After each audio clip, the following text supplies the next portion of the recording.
In the headlines, federal government finally pays delayed January salaries.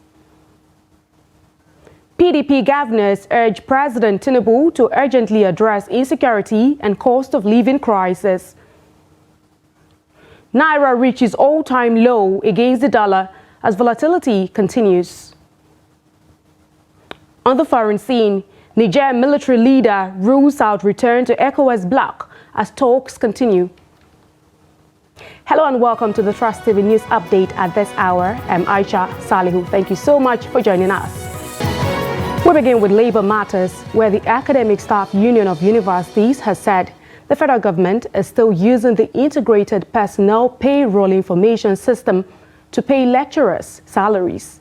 National President ASUU, Professor Emmanuel Oshodeke, in an interview, complained that the FG had yet to implement its promise to remove tertiary institutions from the Integrated Payroll and Personnel Information System platform, adding that the February salary was paid through IPPIS.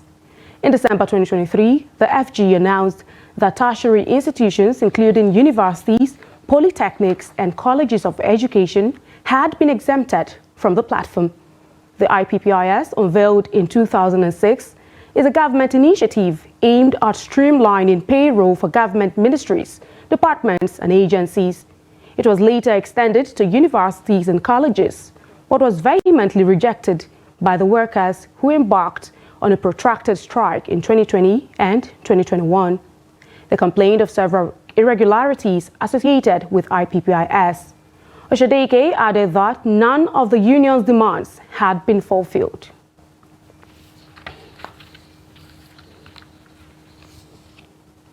Power distribution companies that are performing below stipulated standards in the Nigeria electricity supply industry are going to lose 50% of their operating expenditures, the federal government declared on Monday.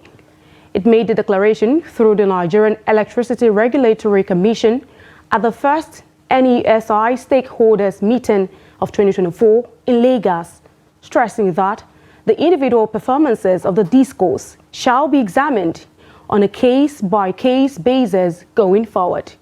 Officially, Nigeria has 11 power distribution companies that supply electricity to over 12 million registered power users across the country. The successor DISCOs were privatized in November 2013 alongside the power generation companies that produce the electricity supplied to the national grid. The Transmission Company of Nigeria transmit the power produced by the GENCOs to the DISCOs for onward distribution to users nationwide. But the sector has been plagued by a series of concerns, top among which is the issue of poor liquidity and complaints around the inability of DISCOs to make adequate financial remittances to the industry to guarantee power production.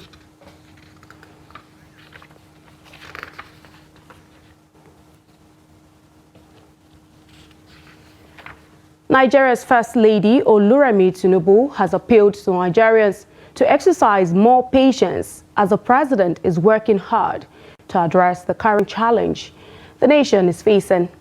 The First Lady, who made the appeal when she visited the Emir of Kano, Aminu Ado Bayero, said President Tinubu is fully aware of the current economic hardship and means well for Nigerians. Trust TV's correspondent Idris Jibrin reports. Nigeria's First Lady Oluremi Tinubu, alongside the Deputy President of the Senate, Governor of Benue State, Minister of State FCT, and top government officials arrived at the Emir's Palace, Kofar Kudu, Kano, to pay homage as part of her official visit to Kano. I want to thank you, Your Royal Highness, Dr. Aminu Ado Bayero. I want to thank you, sir. Thank you for the support, not only to Mr. President, but to our family. God will continue to grant you divine health and long life to continue to rule great people in Kano.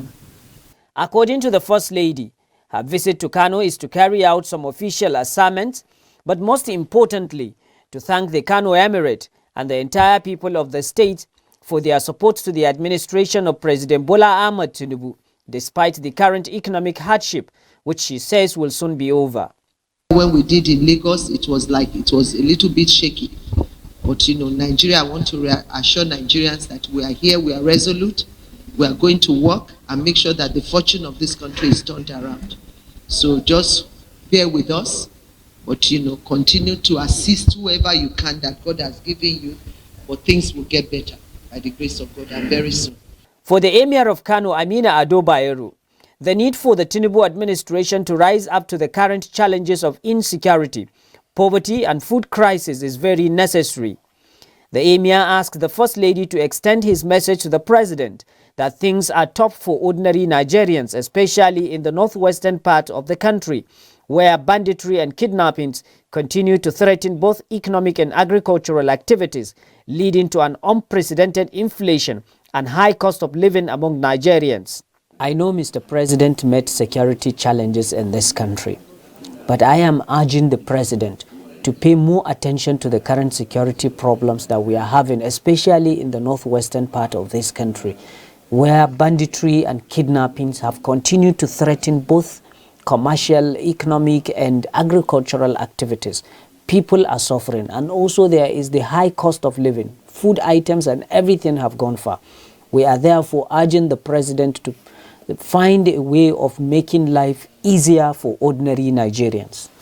First Lady Oluremi Tinubu is expected to meet with women and student groups in the course of her one-day official visit to Kano. Idris Jubrin, Trust TV News, Kano. Meanwhile, governors elected on the platform of the main opposition People's Democratic Party, PDP, rose from a meeting in Abuja on Monday with a call on President Bola Tinubu to immediately put in place initiatives that will bring the economic and security crisis afflicting the nation to an end. Addressing journalists at the Oyo State Governors Lodge in Asokoro, Bauchi State Governor and Chairman of the PDP Governors Forum, Bala Mohammed, said the meeting deliberated on various issues of interest and concerns to the country. Bala lamented that Nigeria is almost on the road to Venezuela and called on the federal government to work with relevant stakeholders with a view to bringing succor to Nigerians. The governors also reiterated the call for state police with appropriate safeguards to avoid any abuse or overreach by any tier of government. The forum also decried the falling value of the naira and requested the monetary and fiscal authorities to find appropriate solutions. The Speaker of the House of Representatives, Tajuddin Abbas, has made a case for private sector participation in the nation's solid mineral sector in order to unlock the potentials inherent in the sector. The Speaker stated this at the Public Policy Dialogue on Solid Minerals organized by the House of Representatives Committee on Solid Minerals in Abuja on Monday. The solid mineral sector has been touted as the next big thing that can positively transform Nigeria's economy into one that is not only self-sustaining, but one that is capable of solving multiple issues of infrastructural development and job creation for the citizenry. This is a submission of stakeholders at the Public Policy Dialogue organized by the House of Representatives Committee on Solid Minerals on Monday. In his remark, the Speaker of the House, who was represented by the Deputy Speaker, Benjamin Kalu, said the solid mineral sector, if fully annexed, has the capacity of unlocking the economic potentials of the country, but added that, to achieve this, it must be private sector driven. Kalu said it was rather unfortunate that the way the sector has been run today is encouraging insecurity across the country. We are committed to investing in critical infrastructure like roads, railways, and power, making mine operations more efficient, more cost-effective. Number 3, we are advocating for skilled workforce development. We are building partnerships with educational institutions and industry leaders to equip Nigerians with the skills they need to thrive. In a similar vein, the governor of Nasarawa State, Abdullahi Suley, said the country has over 40 untapped mineral resources in commercial quantity across the country, which has the potentials of replacing crude oil as the country's highest foreign exchange earner if well managed. And this reform must come in form of the policies, because I was looking at the document you have. You have so many policies that you are going to look at. So we must look at those policies and reform them where it has to benefit Nigerians. Earlier, the chairman of the House Committee on Solid Minerals, Jonathan Murphy, said the proposed Solid Minerals Bill to be presented before the House will address the challenges the sector has experienced over the years. To be effective, the committee first consulted with industry experts, regulators, and relevant stakeholders to develop a legislative agenda. What you can take for granted is that the House is right behind you. That sector needs to be refocused and repositioned, to do more for the Nigerian economy. The solid mineral sector, when fully harnessed, stakeholders believe will reposition the nation's economy and generate more revenue that will aid development in other sectors.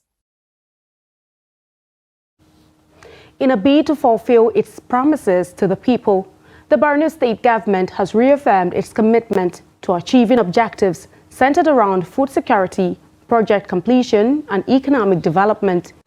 The assurance came from the Commissioner of Budget and Planning during a press briefing in Maiduguri, where the breakdown of the 385.7 billion naira budget was presented.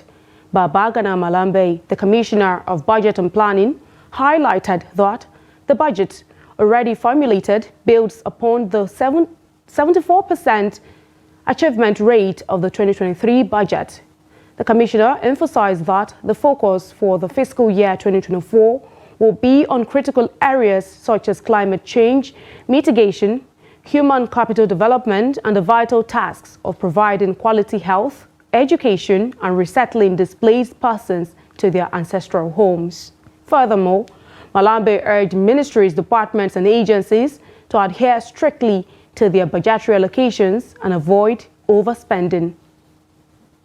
There is hope also in the year 2024 to partner with private sector to drive the agricultural innovation and create a better and more enabling environment for farmers in the state. Establishment of specialized hospital and schools of nursing in the 3 senatorial districts. His Excellency mentioned about dental hospital, orthopedic hospital, and others spread across the 3 senatorial districts. Also, he mentioned that there will be construction of ICT centers, government lodges, teachers and health workers' quarters. And to another labor matter, nurses and midwives in Nigeria have staged a peaceful protest against the new standards for certificate verification laid down by the regulatory body, the Nursing and Midwifery Council of Nigeria. Aishat Momo reports. The nurses and midwives on Monday took over the streets of Lagos and Abuja to voice their discontentment in the new certificate regulation guidelines set up by their regulatory body, NMCN. The professionals, while showing their disapproval, mentioned that the new demands by the regulatory body are forms of oppression to nurses. They called on the federal government to reopen the verification portals without restrictions. They stated that the standards for nurses and midwives certificate verification have been revised in a memo released by the Nursing and Midwifery Council of Nigeria on February 7, 2024. Saying that the qualified candidates need to have worked as permanent practitioners for at least 2 years after receiving their license to get their verification certificate. What we are asking is this: remove the verification circular that you have just released, remove it. Employed nurses. Nurses are all over everywhere unemployed. Yes. There is no nurse shortage in Nigeria. Yes. There is no nurse shortage in Nigeria. Yes. There is no nurse shortage in Nigeria. Yes! And I challenge all Nigerians, let them advertise for nurses' employment today. I hereby plead on behalf of myself and the all nurses. We want them to withdraw the verification guideline within 48 hours. We are calling on the NMCA registrar, Nurse Umar Farouk Abubakar, to reverse the new verification guideline. Instead, Nurse Farouk should work towards proper placement for nurses in the federal health system and states in general. The process should be digitalized with immediate effect. It should be digitalized with immediate effect. And we are telling you today, if you dare us, we will shut down the healthcare system.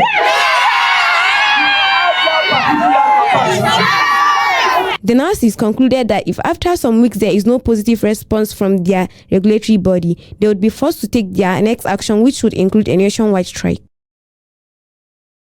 You're watching the news update on Trust TV. Still ahead. Farmers protest over attacks on farmlands. We'll bring you details and insights of this story and more after the break. Don't go away. We'll be right back. Should I keep quiet? And then we kept saying, can't we teach these people basic business, not hustling? Teach our people entrepreneurship, not hustling. Go to China, Guangzhou, different districts. They can turn fair. Am I saying what you don't know? Yes, and do you know why? Because we are coming from a sort of despite the narrative, anti-corruption. But you know, the anti-corruption agencies went to sleep in the last 8 years. However, if you are to go backwards and do a kind of audit, you will be shocked to find that the resources so far expended on the SDGs far outstrips the achievements face to face. Most of the time when you are involved, it's difficult for you to draw back and have a holistic view. Because what? Sentiment would always come to play, because all of us would definitely. I had, like I told you yesterday, I was 100% convinced that you cannot say you are qualified without bringing any document.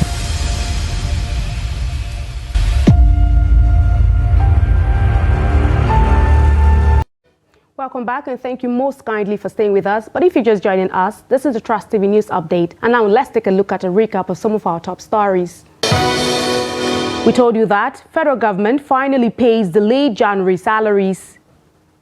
Plus, PDP governors urge President Tinubu to urgently address insecurity and cost of living crisis. And now moving on to more stories. Access Holdings PLC has announced the appointment of Ms. Bolaji Agbede as the acting Group Chief Executive Officer. This follows the death of its former Group Chief Executive Officer, Dr. Herbert Wigwe, in a helicopter crash alongside his wife, son, and a former chairman of the Nigeria Exchange Group, Abimbola Ogunbanjo, on Friday in California, United States. A statement made by the company's board of directors and dated February 12, 2024, stated that the appointment was subject to the approval of the Central Bank of Nigeria.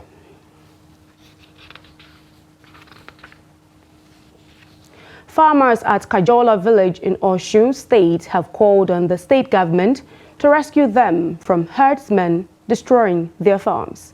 3 operatives of the Osun State Command of Western Nigeria Security Network commanded Operation Amotekun, codenamed, Operation Amotekun, sustained serious injuries during a gun duel with armed herdsmen at the village at the weekend. Hamido Igbari files in this report.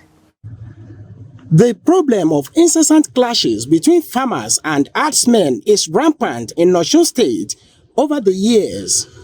During the peaceful protests on Sunday, the farmers at Kajola village said their farms were burnt down by armed herdsmen. The farmers said the herdsmen also attacked the operatives of the Western Nigerian Security Network, also known as Amotekun. Fulani people, they set fire on our crops, cocoa farm. So we are there trying to quench the fire when the Amotekun people came. So they came, they back us. In the process of quenching the fire, then we just heard the voice of the Fulani people with their cow. So the Amotekun went there to go and challenge them. Then they opened fire on the Amotekun people. 3 members of the Amotekun Corps deployed to the village to rescue the farmers were also attacked by the herdsmen. We move to the cassava farm. They have destroyed the cassava farm. When we get there, they speak to their cow. Their cow face us. Then they face us with gun. They started fire us, and they ran away.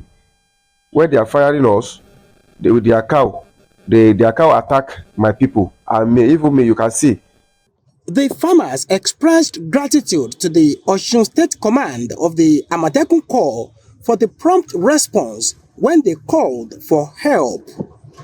Amid Oyegbade, Trust TV News, Osogbo.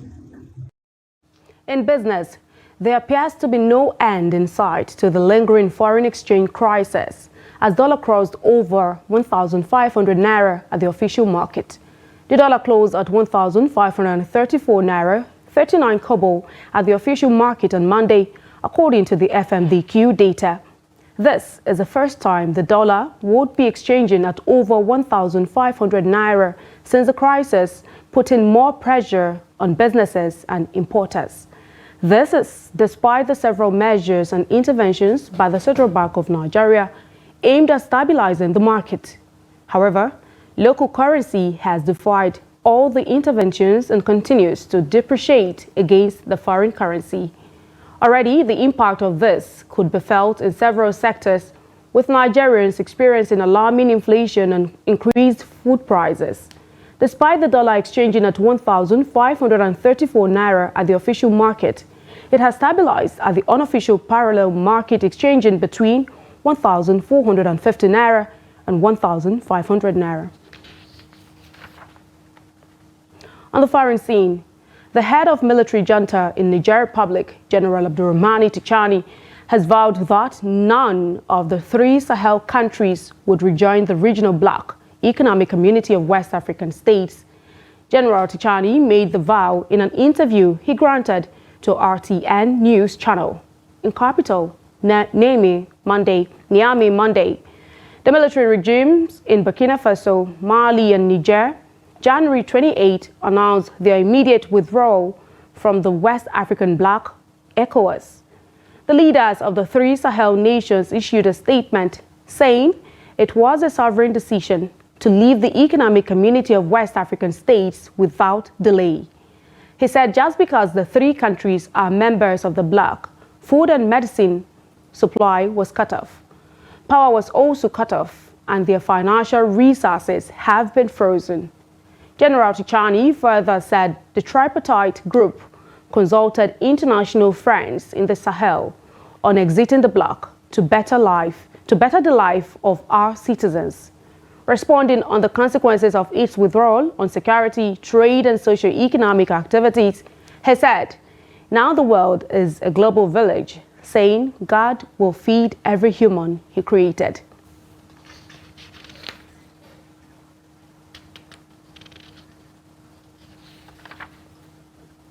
Chief Executive Officer of Dangote Group, Aliko Dangote, has aggrieved over the death of the Group Chief Executive Officer of Access Holdings PLC, Herbert Wigwe, his wife, Doreen, and their son, Chizzy. Wigwe, his wife and son, with the former chairman of NGX Group, Abimbola Ogunbanjo, and 2 others died in a helicopter accident in the United States of America. Describing the late bank head as his beloved friend and brother, Dangote expressed shock and immense sadness at the news of his and his family members' tragic passing. Dangote said Wigwe's first-rate mind, brilliance, tenacity, unforced charm, and clarity of purpose stood him out among his peers. Africa's richest man noted that over the past decades, Wigwe was one of those visionaries who transformed Access Bank PLC from a fledgling bank to the current global institution that is breaking boundaries across the financial world. And that concludes the news update at this hour. Do not forget, you can always follow us across all of our social media platforms and also join our YouTube live stream for more news, programs, and documentary. I'm Aisha Salihu. Thank you so much for your time. Join us again.